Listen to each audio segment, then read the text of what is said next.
Today I came to you and we will never marry you someday. Let's see, don't get married on this day.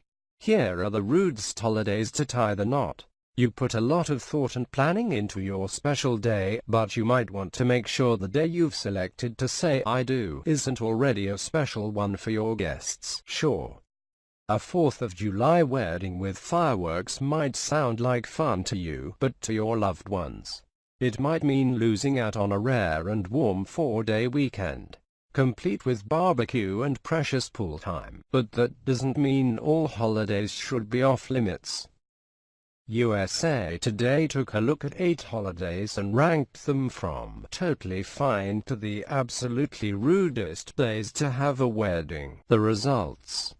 Well, you can feel free to tie the knot of President's Day, but don't expect a joyful response if you make your big commitment on Christmas. Be sure to check out the full list of holidays and holy don'ts, but keep in mind these rules of rudeness have exceptions too. Today's own Carson Daly married wife Siri in a small ceremony right around Christmas, and they had a good reason for that. "We got married on the 23rd of December, he said of their surprise nuptials.